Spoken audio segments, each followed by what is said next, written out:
Okay guys, welcome back. So we are back here on Tehran and looking at me on the MAV and how it's being used.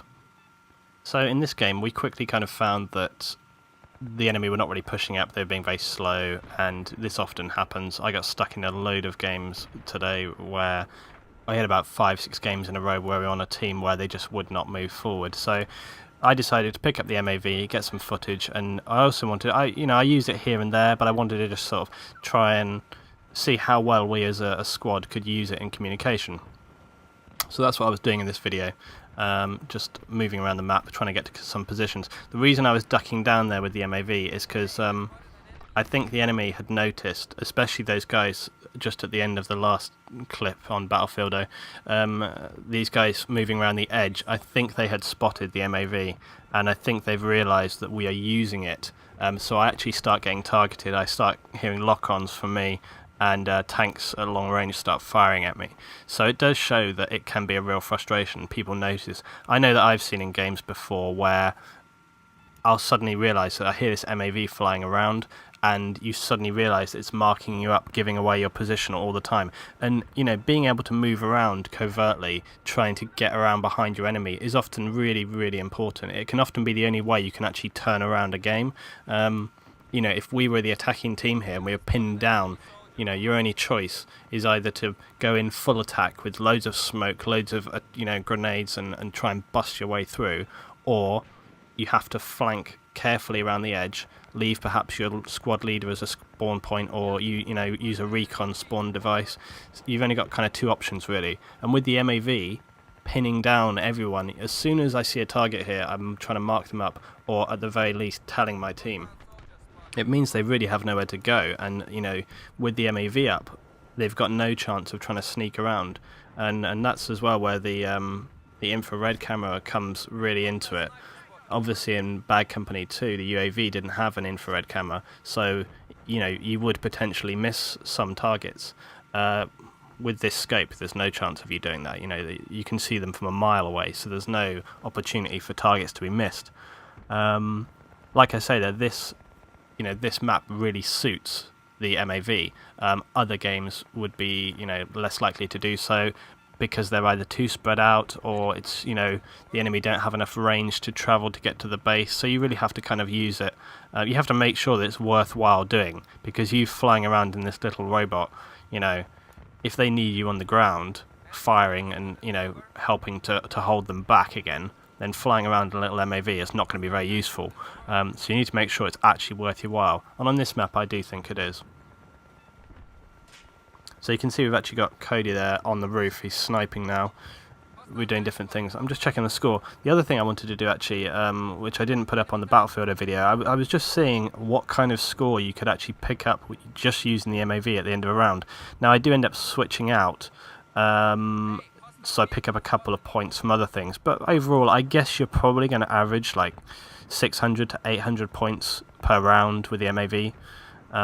But it does vary. It depends obviously on what's going on in the game, how successful. You get bonuses if the targets you've marked are destroyed. So again, depends on how successful your team are, how quickly they take down targets, and so on.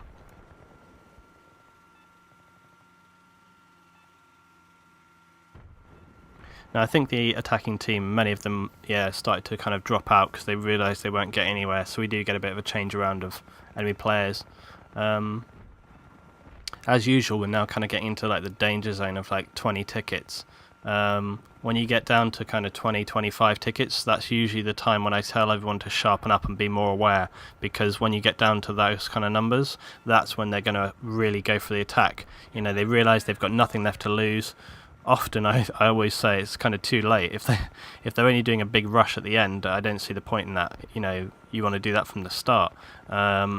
And people really want to get in there fast, get it done, keep the momentum going, not have a big push at the end and hope for the best. But that's often what happens in these games. People sit back, they try to snipe, they try to do all their little tricks, and then at the end they think, oh crap, we haven't actually even taken one base, we better get up there, and then they kind of try to just throw everything at the base. So that's the time when you've really got to sharpen up. But you can see here as I'm moving around, this little guy here behind the building, I'm just making sure he stays marked. It's actually Klusky, he's a guy in my clan, but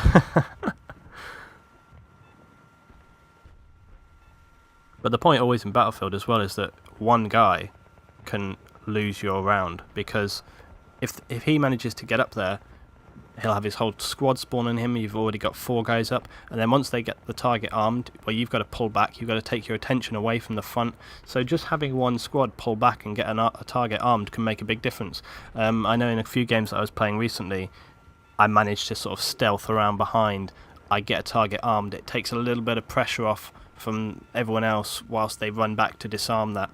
So, you know, just making those kind of movements can help. So one guy getting around behind can actually make a large difference, and that's why it's important to keep the targets marked, stop them from coming around. And here we can hear I'm getting some lock-ons onto me.